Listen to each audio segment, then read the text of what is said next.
Hey, what's going on? It's Keefe. In today's video, I want to talk to you about the area of self-mastery and improving yourself that you might be overlooking, that a lot of guys do overlook, and missing out on this area, failing to understand this portion of improving yourself can cause detrimental effects and keep you from achieving your goals in all areas of your life. In this video, I'm going to break down what this is, and I'm going to explain how you can correct this specific situation so you can move more effortlessly to achieving your goals. Before we get into that, I made this channel to help men create their ideal lives through self-mastery. So if you're out there looking to improve yourself in any way, hit the subscribe button and bell icon. I put out new videos every single day to help you do exactly that. Let's get into the video now. So this specific area I'm talking about here, it has to do with your level of consciousness. Now, I have mentioned this subject before in a few videos, but it's been a while. So just a refresher, the level of consciousness, the scale of consciousness that I'm going to be using as a demonstration in this video comes from a book called Power versus Force.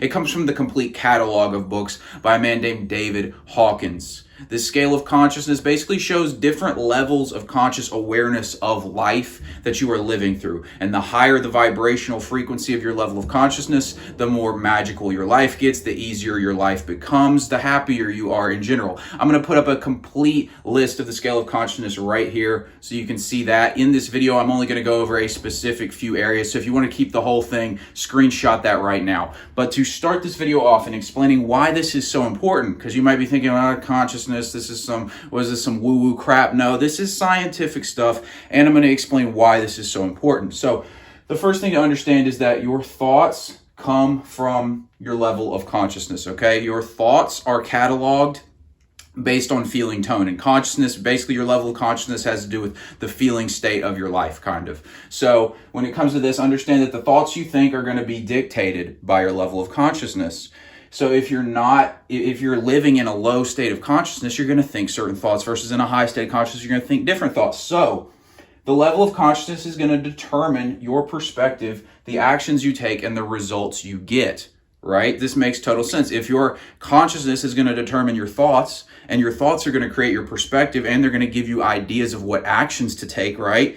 Then it's only natural that depending on where you are at on the scale of consciousness is going to affect the results you get in your life. So what is the point of all this? The point is that if you change your level of consciousness in a specific area, you'll get better results.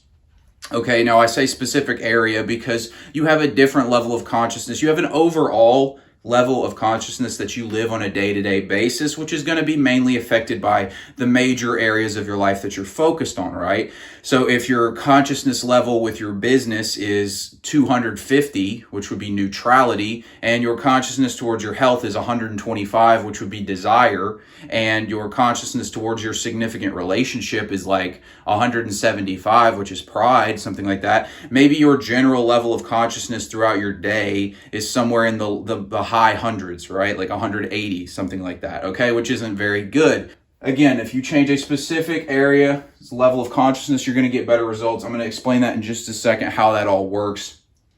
But the thing you want to ask for yourself is, what is the feeling behind my thoughts? Because if your thoughts are controlled by your level of consciousness, you just need to figure out what your level of consciousness is. And once you figure that out, you can change it. You can raise your level of consciousness and you can change the results you get in your life, okay? So you need to figure out what the feeling tone is behind your thoughts. You need to start to become self-aware of this. So over here, I put down a few of the key levels of consciousness that I wanted to address in this video. They're not all on here. Obviously, I put that full chart up so you can already have saved that if you want to see the whole thing. Or you can just Google Scale of Consciousness, David Hawkins. You'll find a bunch of lists of them. But what I wanted to do here is show some of the common areas you might find yourself on and how to go up and down the chart, right? We want to keep moving up this chart because we'll get better results. Also, these numbers here, this is the level of consciousness, and the number is logarithmic, okay? So what that means is if you're at 500 here, 500 would be 10 base 500. So it'd be the number 10 with 500 zeros after it. So that's an enormous number, like an incalculably large number for the energetic frequency of your thoughts, okay? Whereas down here, 125, it would be 10 base 125. Still a huge number based on like the numbers we usually deal with, but incalculably smaller than 500, right? You are putting out so much more power into the world when you are at a higher level of consciousness. So we're going to start at the bottom of the chart here with guilt. Guilt is the second lowest level of consciousness on the chart. Shame is slightly beneath that. That's like really, really low, really bad. Guilt's obviously not good, right? You don't want to be living in guilt. And guilt also has to do with unworthiness. Have you ever found yourself in a situation where maybe you got something, but your self-image was not quite caught up with the idea of you having that? Maybe you were in a relationship and you didn't feel worthy of the relationship. Unworthiness is down here in guilt, right? Nobody likes that feeling, right? And look how it affects you. So what I put underneath all of these again is kind of the behavior and the experience of life. So when you're living in guilt, your thoughts, right? Remember, because we're talking about your level of consciousness is going to determine your perspective, actions, and results. So your actions and your perspective down here are self-destruction.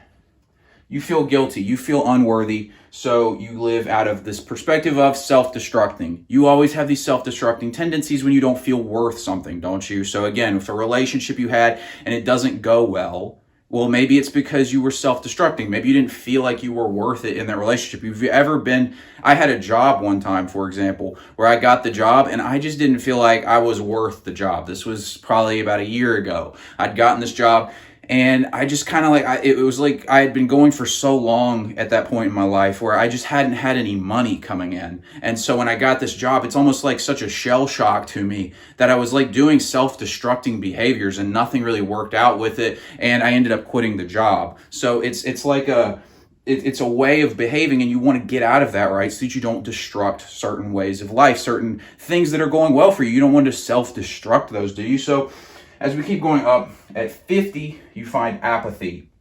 This is when you're just like, it's hopeless, right? Hopeless is kind of the attitude about it. You find yourself in apathy towards something, usually because you were fearful, perhaps, and you let the fear win. Fear is a big dictating spot, right? We all go through, this is about breaking through that comfort zone, right? Breaking the terror barrier, going and doing something new, right? There's an experience of fear. And if you let the fear win over and over and over again and keep you from progressing, what you find yourself in is apathy, right? So a good example of this a lot of guys might find themselves in is with girls. They know they should approach the girl. They're like, man, I really should talk to the girl. She's so cute. I'd love to get her number. But they let fear win. And so they never ask the girl out. And they let this happen over and over and over again.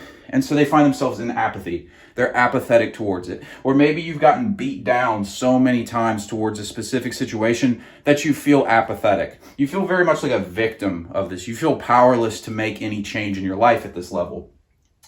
At fear, here at 100, the experience is anxiety. You've got some actual power here, right? As you can see, your energy is actually rising. Fear is not positive, but you have more power when you're living in fear than when you live in guilt, right? Because when you're anxious, right, you're moving around, you're panicking, right? It's irrational energy and it's self-destructive a lot of times, but you do have some momentum going. And that fear can be used constructively to rise up again. Because if you can think about perspective, when I was talking about with those girls, right? Maybe you think instead of the fear of rejection, you think of what if I don't do this? You spin the fear on its head and you use it to move forward. And because you take action, you move up into the more positive states up here in the blue range that we're getting ready to get to.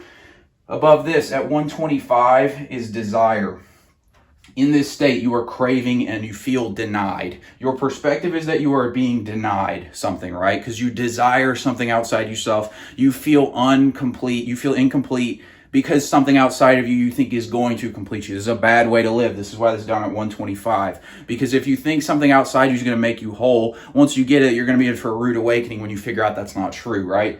You are craving things. A lot of people think desire is important to move forward. And again, desire is higher than fear, apathy, guilt, and a couple others that I left off of here. But ultimately, this is not really very effective. Because your whole perspective it creates a procrastination kind of feedback loop in your head. Because your mind, what you're basically telling your mind is, I want that, but I don't have it. And when you tell yourself that, your mind says, okay, we don't have that. So it just keeps reaffirming, we don't have that. So when you try to move forward, you find yourself fighting yourself constantly because you're procrastinating. Because your mind is thinking, well, he says I don't have this, so we're moving forward, but I don't have this. So you're fighting your internal state. It's like you got your foot on the gas and your brake at the same time. So we want to stop that, right? Now I left off anger and pride moving up the chart. They're still in the red area as well. Just didn't feel like they were as relevant for this. I didn't want to make this video too long. At 200 here, this is when you start to get into actual positive consciousness states, right? Where this is actually empowering, right? Things actually will move forward for you, right? Whereas anything below 200 is self-destructive. It's negative and it doesn't help, right? But here at 200, what you've got is courage. Courage basically says, I have the courage to accept responsibility and move forward with my life. And this is where you use courage to get over fear, right? So in that situation I was talking about with the girls, you would use courage. You'd believe in the feasibility of the action and you'd feel empowered, which is right here. Empowerment really is the key to 200, is you feel empowered. You stop being a victim. You stop letting fear dictate. You stop acting like something outside of you has the control over you. So when those girls show up, you use courage. You say, I have the power to do this. And you go do it. And what happens is you raise your whole perspective and your level of consciousness towards a situation. You're going to start taking different actions and getting different results because you took different actions, right? Everybody seems to think they're a victim of the situation they find themselves in. But if you just ask yourself, what's my consciousness level towards this subject, you'll see your perspective towards it. Maybe you're living in a perspective of feeling denied towards women. You feel denied, right? So this creates a resentment towards the situation. This is how you go down some black pill kind of route because you feel denied what you really want, right? Maybe you should check a look at your level of consciousness rather than acting like a victim. And you should figure out how to raise that, okay? So there's 200. 310 is a really important state because it's called willingness. I shortened it to willing. But this is where intention drives rather than desire. When you have intention, you just simply decide, I'm going forward, right? When you wake up in the morning, you get out of bed. You don't say, God, I wish I could get out of bed. No, you just get out of bed. That's intention. So willingness is where you understand, I'm willing to embrace life. I'm optimistic about things. I believe in my power. I believe in my own ability to change my life. And I'm going to set the intention. I'm going this way. This is the way I'm headed. It doesn't mean it's going to magically fall in your lap. That's not how life works. But it does mean that you are intent. So you see yourself as having that thing rather than down here, you see yourself as being denied that thing you want to have in your life. This is when you can really start to make some serious progress forward. So ask yourself, if there's an area of your life where you're not getting serious movement forward, ask yourself, do you feel more desire towards it or do you feel more intent on having it? Are you more optimistic and willing to partake in life and move forward, take the actions necessary? Or do you feel more like you're craving it? You just really, really want it, but you're not moving forward. You're not taking action. Find that out. Once you can raise this, you'll start to take different actions.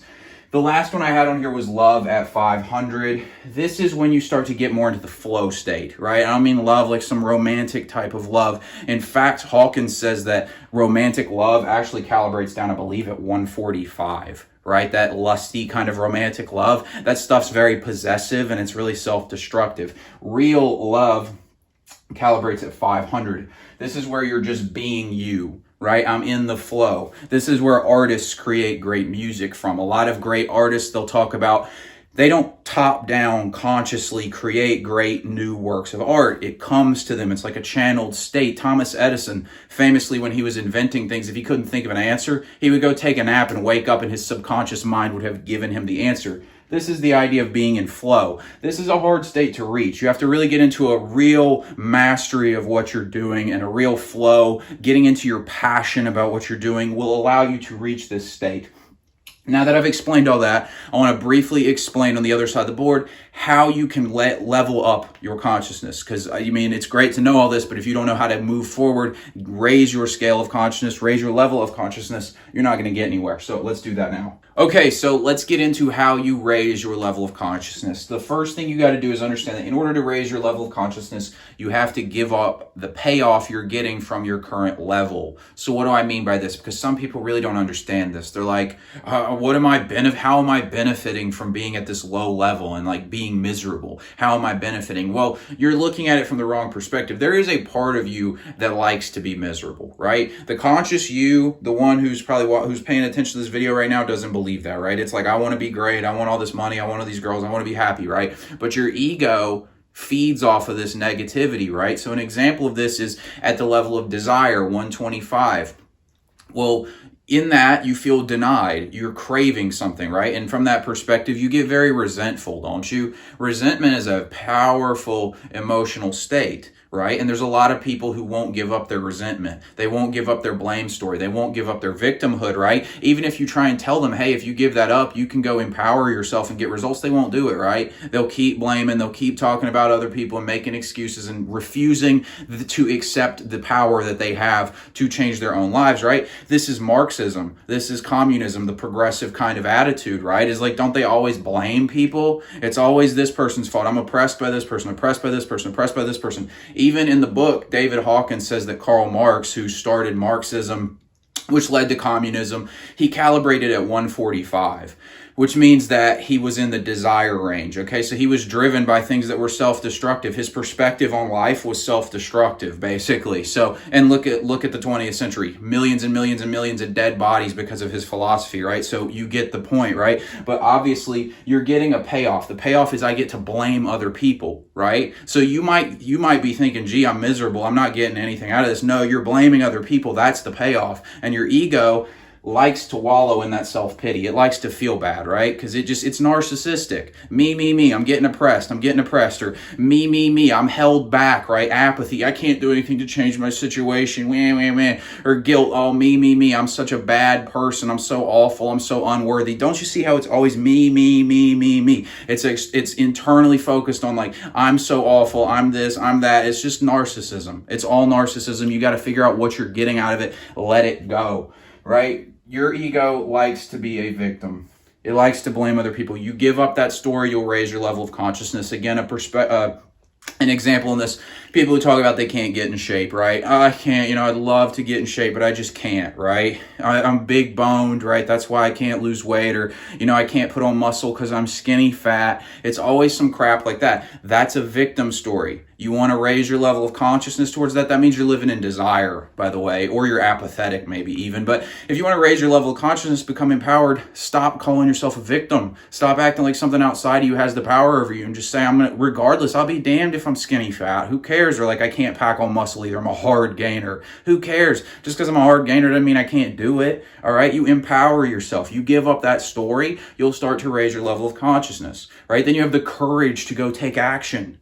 And from there, maybe you go into willingness where you're optimistic about the future. You start to believe in yourself and move forward, right? This is how it's done, but you got to give up that victim story. Now, above 200 is a slight difference in the way this is experienced, whereas below 200, everything is self-destructive. Above 200, you reach higher levels of truth, right? So what do I mean by this? I mean that at 200, your perspective on life is that things are feasible. It's hard. It's going to be a challenge. Life's kind of like neutral towards me, right? Bad things are going to happen to me, but I can overcome those bad things. That's a perspective at 200. Okay, there's some truth to that, right? Because you're still taking ownership of your ability to move forward. When you get to 310, which was willingness, you start to see things from a different perspective. You think life's kind of on your side. Life's working out for me. Life is for my expansion. Life wants me to do well. Life wants me to succeed.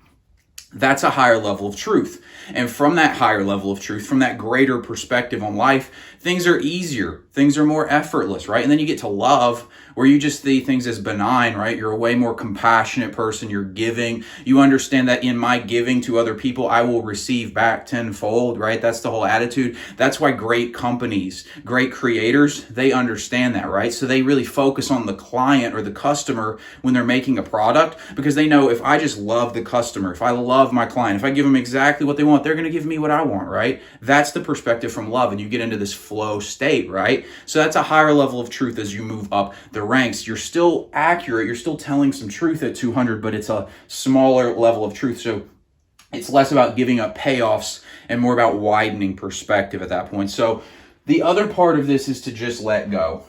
So I've talked about letting go before, but basically what this is you want to fully experience the lower level of consciousness, right? Without getting so attached to it. So resentment comes up. Rather than getting into the resentment story and being the resentment, right? Getting all angry and, oh, this person did this to me, yada, yada, yada. Rather than doing that, You just feel the experience. You witness it and you let it play out of your system. This is how you let go, right? You can feel the feeling. Remember, the thoughts are associated with your level of consciousness, which is associated with your level of feeling. So you just focus on the feeling you're experiencing. Don't judge it, and it'll just go away, right? You don't have to be controlled by this. This is why I'm such a big fan of meditation. You learn to be self-aware, and you can notice all of this happening, because a lot of you might be looking at this video right now like, what the hell is this guy talking about? But if you start meditating and start witnessing your thoughts, you'll start to notice like how much was going on like right in front of your eyes that you didn't even notice was happening. It's kind of crazy. So an example of how this could work. So when you're in desire, you're attached to things, right? You're very attached. I need this thing outside me to make me happy. I will not be happy until I have this brand new Bentley, right? That's the whole attitude. You let go of the attachment. You surrender attachment to that. You understand that that thing's not going to make me happy. And you make the choice, which is intention rather than desire. Rather than craving the Bentley, you just say, I'm going to go get a Bentley, right? That's the new attitude shift. I don't need the Bentley. I want the Bentley. I'm going to go get it. I'm good within. That's kind of the whole attitude. You've let go of the attachment. You make the choice. You're going to quickly move from desire to courage, where now you're taking responsibility. And as you move forward, as you start taking some steps, you're going to move to willingness and then on into higher states towards achieving your goals, right? So this is how this process is done, guys. I hope this video wasn't that complicated, but really, to sum this up, just look at different parts of your life. Ask yourself about your perspective. Become self-aware enough to notice your perspective towards things, especially the areas you're not getting results in. And then see, what is the attitude I have towards this? And then focus on raising your level of consciousness towards these specific things, and you'll get better results. New ideas will come to you, new perspectives, right? When I'm in a flow with YouTube, some people will ask me how I keep coming up with video topics. Well, it's because I'm in a flow towards it. I enjoy doing it. This is something I'm passionate about. The ideas just come to me. I used to make Instagram content, right? I did that for personal training. I couldn't come up with content to save my life. I was like, this is the hardest thing ever, just to put a picture up on social media, because I didn't like it. I didn't really want to do it. I thought I had to do it. Okay, so you see the difference there. Different perspective, different level of consciousness, different results. So I hope that makes sense, guys. If you got something out of this video, give me a like so I can reach more guys through the algorithm. Hit the bell icon and subscribe button so you don't miss new videos. Thanks for watching, and I'll talk to you later.